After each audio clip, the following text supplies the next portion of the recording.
Hello, very good evening भाई। तो हम लोग संविधान के भाग 5 तक तो आप पढ़ चुके हैं आपको, ठीक। और इसमें से आपके क्या कहते हैं काफी सारे क्वेश्चन भी आपको देखने को मिलेंगे, डायरेक्ट क्वेश्चन। तो अभी जो है हम लोग ले रहे हैं आपका भाग 6 पार्ट 6। तो पार्ट 6 में मैं शुरू कर रहा हूं आपका भाग 11 से। भाग 11 या पार्ट 11, पार्ट 11, ठीक। तो पार्ट 11 में क्या है आपका, यह है आपका centre state relations, centre state relation, जिसे हिंदी में कहा जाता है आपके केंद्र राज्य संबंध, ठीक। केंद्र राज्य संबंध, ठीक। और ये जो है आपके इनका जो आर्टिकल है, आर्टिकल 245 से लेके, आर्टिकल 245 से लेके 263, तो इन आर्टिकल्स में आता है आपके सेंटर स्टेट रिलेशंस। एक इसमें क्वेश्चन बहुत बार आता है, सरकारिया आयोग, सरकारिया कमीशन, ठीक। सरकारिया आयोग या जिसे कहा जाता है आपके सरकारिया कमीशन, ये किससे रिलेटेड है, ये बहुत बार एग्जाम में आता है। तो ये थे आपके बीएस सरकारिया। तो ये आया था 1983 में, ये आयोग आया था 1983 में, और इसका गठन किया था इंदिरा गांधी ने। और ये किससे रिलेटेड था आपका, केंद्र राज्य संबंधों को सुधारने से, ठीक, सुधारने से। तो किससे रिलेटेड है ये आपका सरकारी आयोग, to improve the centre state relations, centre जो स्टेट्स के जो रिलेशन है उनको इम्प्रूव करने से संबंधित है ये, ठीक। तो केंद्र और राज्यों के बीच में जो है आपके क्या कहते हैं, कितने तरह के संबंध हैं। एक तो है आपका विधायी संबंध, विधायी संबंध। फर्स्ट कौन सा आपका विधायी संबंध है, जिसे कहा जाता है लेजिस्लेटिव रिलेशंस, लेजिस्लेटिव रिलेशंस, ठीक। दूसरा जो है आपका ये कौन सा है, प्रशासनिक संबंध, प्रशासनिक संबंध, प्रशासनिक संबंध या एडमिन रिलेशंस, एडमिन रिलेशंस। और तीसरा है आपका वित्तीय संबंध, वित्तीय संबंध या जिन्हें कहा जाता है आपके फाइनेंशियल रिलेशंस, फाइनेंशियल रिलेशंस। तो केंद्र और राज्यों के बीच में क्या है आपके, ये तीन तरह के रिलेशन है। पहला हो गया आपके विधायी संबंध या लेजिस्लेटिव रिलेशंस, दूसरा हो गया आपके प्रशासनिक या एडमिन रिलेशंस, तीसरा हो गया आपके फाइनेंशियल रिलेशंस। अब देखो यहाँ पे क्वेश्चन जो है वो ज्यादातर जो पेपर में आता है वो किससे आते हैं, विधायी संबंधों से। केंद्र और राज्यों के विधायी संबंध क्या है, ठीक। केंद्र और राज्यों के जो आपके लेजिस्लेटिव रिलेशंस हैं ये क्या है, तो ये क्या है आपके, इसमें क्या है, जो केंद्र और राज्यों की जो शक्तियां हैं वो तीन भागों में बांटी गई है। एक तो हो गया आपके संघ सूची, संघ सूची, दूसरा हो गया आपके राज्य सूची, और तीसरा हो गया आपके समवर्ती सूची, समवर्ती सूची। Union list, union list, state list और कॉन्करेंट लिस्ट, ठीक। तो ये आप बिल्कुल याद रखें, क्योंकि जो क्वेश्चन जो हिट करता है टीसीएस या जो पेपर सेटर जो क्वेश्चन देता है वो इन्हीं से देता है, ठीक। तो संघ सूची में कितने सब्जेक्ट हैं आपके, 100 सब्जेक्ट, 100 विषय हैं इसमें, 100 सब्जेक्ट्स, ठीक। इसमें कितने आपके 61 सब्जेक्ट्स, 61 विषय हैं, 61 सब्जेक्ट्स। इसमें कितने सब्जेक्ट्स हैं आपके, 52 विषय हैं। तो कई बार ये इस तरह से भी पूछ ले देता है कि भाई इनमें कितने कितने सब्जेक्ट हैं। What is the number of subjects. जहां तक इनके सोर्स की बात है, इन दोनों की सोर्स की बात है, इनको कहां से लिया गया है, तो इनको जो लिया गया है government of India act, government of India act 1935, 1935 से इनको लिया गया है। किसे? संघ सूची और राज्य सूची को जो है भारत सरकार अधिनियम 1935 से लिया गया है। कई बार इस तरह से भी क्वेश्चन पूछ लेता है कि what is the source of union list and state list. ठीक। और जो समवर्ती सूची है ये हमने ऑस्ट्रेलिया के संविधान से ले रखी है, ऑस्ट्रेलिया के कॉन्स्टिट्यूशन से। ठीक। तो समवर्ती सूची जो है हमने कॉन्करेंट लिस्ट जो है ऑस्ट्रेलिया के संविधान से ली गई है। अब देखो अभी क्या हुआ, करेंटली आपका जो दिल्ली पुलिस का एग्जाम हुआ उसमें क्वेश्चन आया था आपके, आई थिंक कल था, 1 दिसंबर को क्वेश्चन था कि जो कृषि है आपके, कृषि है एग्रीकल्चर, कृषि या एग्रीकल्चर जो है ये कौन सी सूची का विषय है। Very I can say very decent question था ये कि कृषि या एग्रीकल्चर इन तीनों में से कौन सी लिस्ट का मैटर है। तो इसका आंसर क्या होगा आपके? राज्य सूची। ये ध्यान रखें आप। तो ये जो एग्रीकल्चर है कौन सी लिस्ट का मैटर है? राज्य सूची का। तो agriculture is the subject of state list.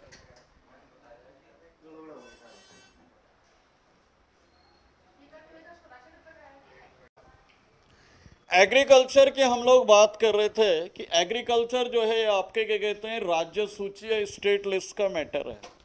अब देखो यहाँ पे हमें 2-3 सब्जेक्ट और याद रखने पड़ेंगे। जैसे आपका पंचायती राज है, ठीक, जो हमने भाग 9 में पढ़ा था पंचायती राज, ये भी राज्य सूची का विषय है। ठीक। पंचायती राज जो है ये आपके क्या कहते हैं, जो जिसे हम कह सकते हैं कि स्थानीय जो प्रशासन है, जिसको बोलते हैं लोकल सेल्फ गवर्नमेंट या एडमिनिस्ट्रेशन, तो ये भी आपके राज्य सूची का विषय है, स्टेट लिस्ट के सब्जेक्ट हैं। इसमें आप दूसरा लिख सकते हैं पुलिस। तो पुलिस भी क्या आपके, पुलिस हो गया, जेल हो गया। जैसे अभी दिल्ली जेल के फार्म निकले हुए, जेल वार्डर, नहीं, तो ये जो दिल्ली जेल है, तो ये जेल और पुलिस जो है ये दोनों राज्य सूची के विषय हैं, दोनों स्टेट लिस्ट के सब्जेक्ट हैं। ठीक। इनमें जो दिल्ली पुलिस या जो यूटी पुलिस है वो इसका क्या है, अपवाद है, इसका एक्सेप्शन है। कौन सा ये इसका अपवाद है, एक्सेप्शन है? जैसे आपके दिल्ली पुलिस है या आपके चंडीगढ़ पुलिस है या आपके पुडुचेरी पुलिस है, यूटी की जो भी पुलिस होगी वो आपके संघ सूची में आएगी, यूनियन लिस्ट में आएगी, ध्यान रखें। लेकिन जो राज्यों की पुलिस है, जैसे यूपी पुलिस है आपका, तो यूपी पुलिस जो है आपके राज्य सूची का विषय है। तो जो स्टेट पुलिस है that is the sub matter of state list, वो राज्य सूची का विषय है। लेकिन जो यूटी की पुलिस है वो क्या है, डायरेक्टिव होम मिनिस्ट्री के अंडर में आएगी, तो वो आपके यूनियन लिस्ट का मैटर है। ठीक। इसमें एक चीज आपको और याद रखनी पड़ेगी, वह है परिवहन, ट्रांसपोर्ट। जैसे आपका डीटीसी है दिल्ली में, उधर यूपी रोडवेज है आपका, नहीं, तो ये राज्य सूची में आएंगे, परिवहन या ट्रांसपोर्ट। आपका जो स्वास्थ्य हो गया, हेल्थ जो हो गया, स्वास्थ्य हेल्थ जो सब्जेक्ट हो गया, ये भी स्टेट लिस्ट में आएगा। आपके जो भूमि सुधार हो गए, भूमि सुधार या जिन्हें लैंड रिफॉर्म्स कहा जाता है, तो ये भी आपके क्या कहते हैं, राज्य सूची या स्टेट लिस्ट में। एग्रीकल्चर आपके स्टेट लिस्ट में, जो आपके पेपर में आया था। ठीक। तो इस तरह से आपके क्या कहते हैं, ये राज्य सूची के विषय हैं। जहाँ तक संघ सूची की बात है, यूनियन लिस्ट की बात है, तो यूनियन लिस्ट में या संघ सूची में, संघ सूची में आपके क्या कहते हैं, कौन कौन से प्रमुख विषय हैं जो भी केंद्र सरकार के हैं। जैसे फॉर एग्जांपल जनगणना है। क्या है जनगणना? सेंसस। तो सेंसस क्या है आपके, जनगणना जो है ये आपके संघ सूची या यूनियन लिस्ट का सब्जेक्ट है, ये भी आप ध्यान रखें। या जैसे आपके क्या कहते हैं, नागरिकता है, नागरिकता या जिसे कहा जाता है सिटीजनशिप है, आपका सिटीजनशिप है, क्योंकि इंडिया में क्या है आपका एकल नागरिकता है। इंडिया में जो सिटीजनशिप है वो क्या है आपके, एकल नागरिकता या सिंगल सिटीजनशिप। तो जहां पे भी एकल होगा समझो वहां पे संघ सूची का विषय है, that is the subject of union list. जैसे आपके डिफेंस है, नहीं रक्षा है, आपके हमारी जो परमाणु नीति है, हमारी जो एटॉमिक पॉलिसी है, बैंकिंग है आपका, जैसे बैंकिंग हो गया, आपका बीमा हो गया, LIC है जैसे इंश्योरेंस, आपका रेलवे हो गया। तो ये सारे क्या है आपके, सारे जो हैं आपके, जैसे आपका एक और है स्टॉक मार्केट है आपका, शेयर बाजार जिसे कहा जाता है। तो ये सारे यूनियन लिस्ट के सब्जेक्ट हैं, ये ध्यान रखें आप। है ना, जिन पे सीधे सीधे केंद्र सरकार का होल्ड होता है, सेंट्रल गवर्नमेंट का होल्ड होता है, वो आपके क्या कहते हैं, क्या कहलाते हैं, यूनियन लिस्ट के सब्जेक्ट कहलाते हैं। आपका क्या कहते हैं, GST है, जैसे GST 100वां सब्जेक्ट है, लास्ट सब्जेक्ट, 100वां विषय है यूनियन लिस्ट में GST। तो अंतिम विषय कौन सा जोड़ा गया यूनियन लिस्ट में, यह है आपके GST। और GST आपको पता ही है कौन से संशोधन के द्वारा जोड़ा गया, इस वाले अमेंडमेंट के द्वारा, 101, 1 जुलाई 2017।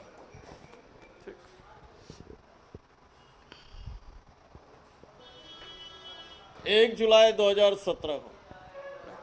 और इस समय जो हमारे प्रेसिडेंट थे 1 जुलाई 2017 को, डॉक्टर प्रणब मुखर्जी। ये भी कई बार क्वेश्चन आ जाता है कि GST का जो शुभारंभ किया, GST का जो इनॉग्रेट किया था, वो हमारे कौन से राष्ट्रपति ने किया था, तो ये थे डॉक्टर प्रणब मुखर्जी, ठीक, जिन्हें कहा जाता था, जिनका उपनाम था सिटीजन्स प्रेसिडेंट, सिटीजन्स प्रेसिडेंट बोला जाता था। जैसे कलाम को बोला जाता है पीपल्स प्रेसिडेंट, कलाम को क्या बोला जाता है, डॉक्टर APJ कलाम, अब्दुल कलाम, अब्दुल कलाम को कहा जाता है पीपल्स प्रेसिडेंट। तो इसी तरह से डॉक्टर प्रणब मुखर्जी को कहा गया सिटीजन्स प्रेसिडेंट। नेक्स्ट थोड़ा मैं समवर्ती सूची के बारे में डिस्कस कर लूं। समवर्ती सूची या कॉन्करेंट लिस्ट, कॉन्करेंट लिस्ट जो कि हमने ऑस्ट्रेलिया से ले रखी है, ठीक, ऑस्ट्रेलिया से ले रखी समवर्ती सूची या कॉन्करेंट। अब देखो यहाँ पे क्वेश्चन, एक बेसिक सवाल है कि कॉन्करेंट लिस्ट है क्या चीज, what is concurrent list. Concurrent list का मतलब ये होता है कि जिसमें केंद्र या राज्य सरकार कोई भी कानून बना सकती है, केंद्र या राज्य सरकार कोई भी कानून बना सकती है, ठीक।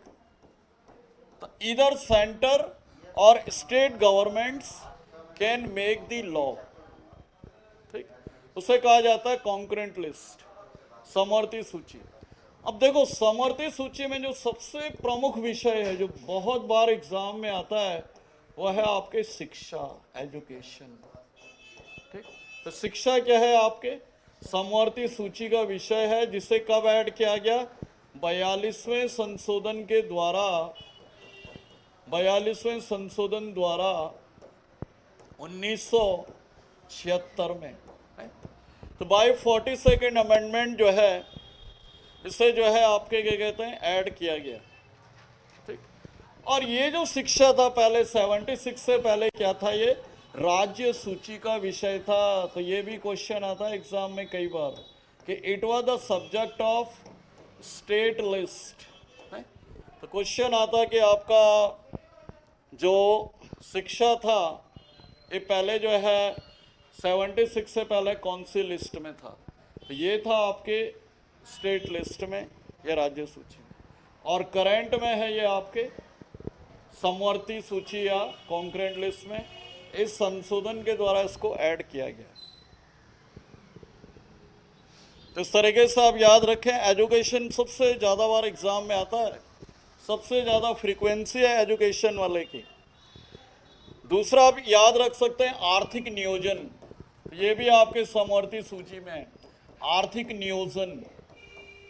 जिसे कहा जाता है इकोनॉमिक प्लानिंग, इकोनॉमिक प्लानिंग। और इनका पुराना नाम क्या था? इनका दूसरा नाम था पंचवर्षीय योजनाएं, 5 ईयर प्लान्स। तो ये जो आर्थिक नियोजन है, ये भी आपके क्या कहते हैं, समवर्ती सूची या आपके क्या कहते हैं, स्टेट कॉन्करेंट लिस्ट का सब्जेक्ट है।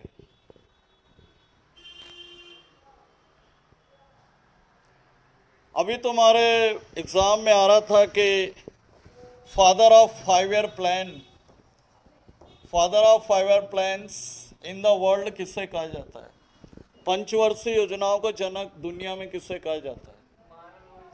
ठीक, तो दुनिया में father of 5 year plans in the world, तो यह है आपके जोसेफ स्टालिन।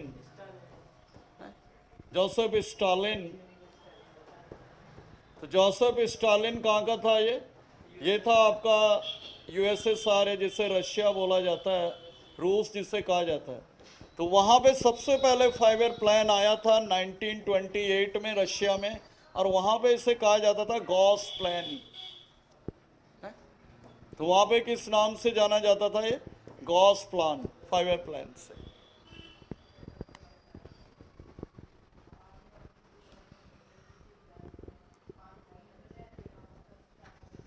तो इसे कहा जाता है आपके गॉस प्लान या 5 ईयर प्लान्स।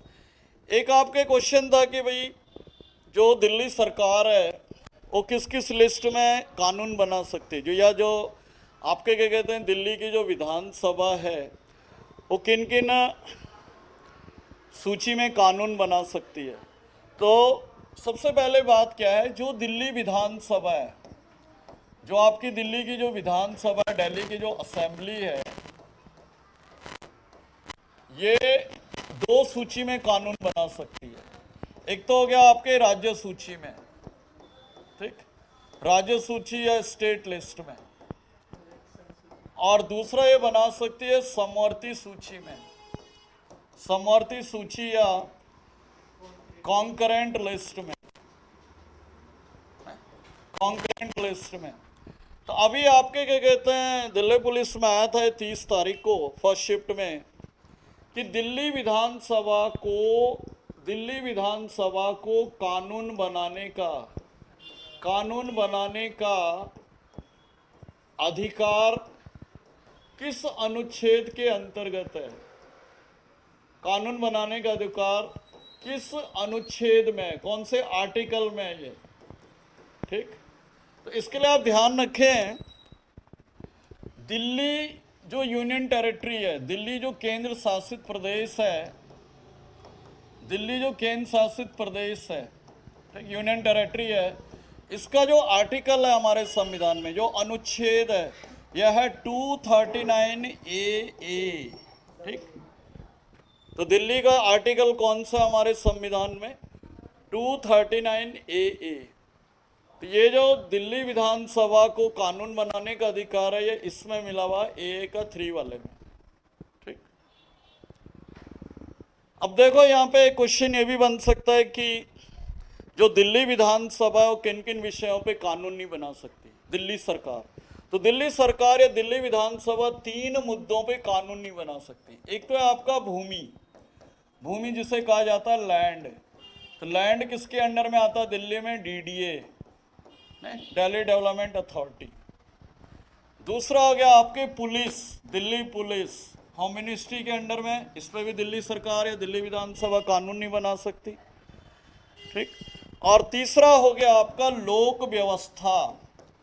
लोक व्यवस्था या जो दिल्ली की लॉ एंड ऑर्डर सिचुएशन है। तो इन 3 विषयों पर दिल्ली सरकार को कानून बनाने का अधिकार नहीं है। ठीक, कौन से 3 विषय हैं? पहला विषय आपका लैंड, पुलिस, लोक व्यवस्था या लॉ एंड ऑर्डर सिचुएशन। तो ये अभी आपके पेपर में फिगर करा था क्वेश्चन। एक यहाँ पे क्वेश्चन आता है कि दिल्ली को एनसीटी का दर्जा कब दिया गया? एनसीटी स्टेटस कब दिया गया? एनसीटी माने national capital territory, national capital territory, राष्ट्रीय राजधानी क्षेत्र जिसे बोला जाता है। दिल्ली को राष्ट्रीय राजधानी क्षेत्र का या एनसीटी का दर्जा कब दिया गया? तो ये आप ध्यान रखें, ये दिया गया एनसीटी स्टेटस फॉर दिल्ली। ठीक, तो दिल्ली को राष्ट्रीय राजधानी क्षेत्र का दर्जा मिलता है 1991 में 69वें संशोधन द्वारा। ठीक, bye 69th constitutional amendment act. तो दिल्ली को जो एनसीटी का स्टेटस मिलता है 1991 में मिलता है। इसी संशोधन के द्वारा एक चीज और होती है, दिल्ली विधानसभा का गठन होता है। ठीक, दिल्ली विधानसभा का गठन माने Delhi formation of Delhi assembly. ठीक, तो दिल्ली असेंबली का गठन होता है 1991 में, इसी के द्वारा 69th के द्वारा। और इसी संशोधन के द्वारा दिल्ली में जो मैक्सिमम मिनिस्टर हो सकते हैं आज की डेट में, सीएम को मिला के इंक्लूडिंग सीएम केजरीवाल साहब, तो ये हो सकते हैं 07। तो ये भी कई बार क्वेश्चन आता है कि दिल्ली के मंत्रिमंडल में मैक्सिमम कितने मिनिस्टर हो सकते हैं मुख्यमंत्री समेत, तो ये होते हैं 7। तो ये सारी चीजें 69th अमेंडमेंट में ही है। ठीक, तो दिल्ली विधानसभा बनती है आपके 1991 में। और अगर क्वेश्चन आए कि दिल्ली में पहले विधानसभा चुनाव कब हुए, फर्स्ट असेंबली इलेक्शंस कब होते हैं दिल्ली में? फर्स्ट असेंबली इलेक्शंस, असेंबली जो इलेक्शन होते हैं दिल्ली में वो 2 साल बाद होते हैं, 1993 में। ठीक, तो 1993 में दिल्ली में पहले विधानसभा चुनाव होता है। और दिल्ली के फर्स्ट इलेक्टेड सीएम निर्वाचित जो मुख्यमंत्री थे मदन लाल खुराना थे, ये भी ध्यान रखें। तो दिल्ली के पहले इलेक्टेड सीएम कौन थे 93 में? तो ये थे आपके मदन लाल खुराना। दिल्ली की जो पहली महिला मुख्यमंत्री थी 98 में बनी थी 3 महीने के लिए, सुषमा स्वराज, ये भी ध्यान रखें, सुषमा स्वराज दिल्ली के पहले महिला सीएम। और अगर क्वेश्चन आता दिल्ली के फर्स्ट सीएम, ये इलेक्टेड नहीं थे, ये मनोनीत थे, नॉमिनेटेड सीएम, तो ये थे चौधरी ब्रह्म प्रकाश यादव थे ये। तो ये दिल्ली के क्या थे आपके पहले मनोनीत या नॉमिनेटेड सीएम थे, लेकिन इलेक्टेड में मदन लाल खुराना आएगा, ये ध्यान रखें। कौन से नंबर के सीएम है? अरविंद केजरीवाल दिल्ली के। क्वेश्चन आता है कि अरविंद केजरीवाल दिल्ली के कौन से नंबर के मुख्यमंत्री हैं? 8वें। और इनका संबंध आपको पता ही है आम आदमी पार्टी से। कब हुई आम आदमी पार्टी की स्थापना? आपकी स्थापना 26 नवंबर 2012। ये भी आप ध्यान रखें, आम आदमी पार्टी की स्थापना, जिस दिन आपका संविधान दिवस या कॉन्स्टिट्यूशन डे भी मनाया गया हमारा, तो उसी दिन जो है आम आदमी पार्टी की स्थापना हुई। ठीक, तो बाकी भाई हम लोग इस क्लास को आगे कंटिन्यू करेंगे, आने वाले जो हमारे वीडियोज हैं, इसी तरह से आपको काफ़ी यूज़फुल कंटेंट देखने को मिलेगा, टू द पॉइंट कंटेंट, ठीक, जिससे आपका डायरेक्ट क्वेश्चन एग्जाम में आएगा। तो आई होप आप ज़्यादा से ज़्यादा इनको लाइक करेंगे, शेयर करेंगे और सब्सक्राइब करेंगे। Have a good day.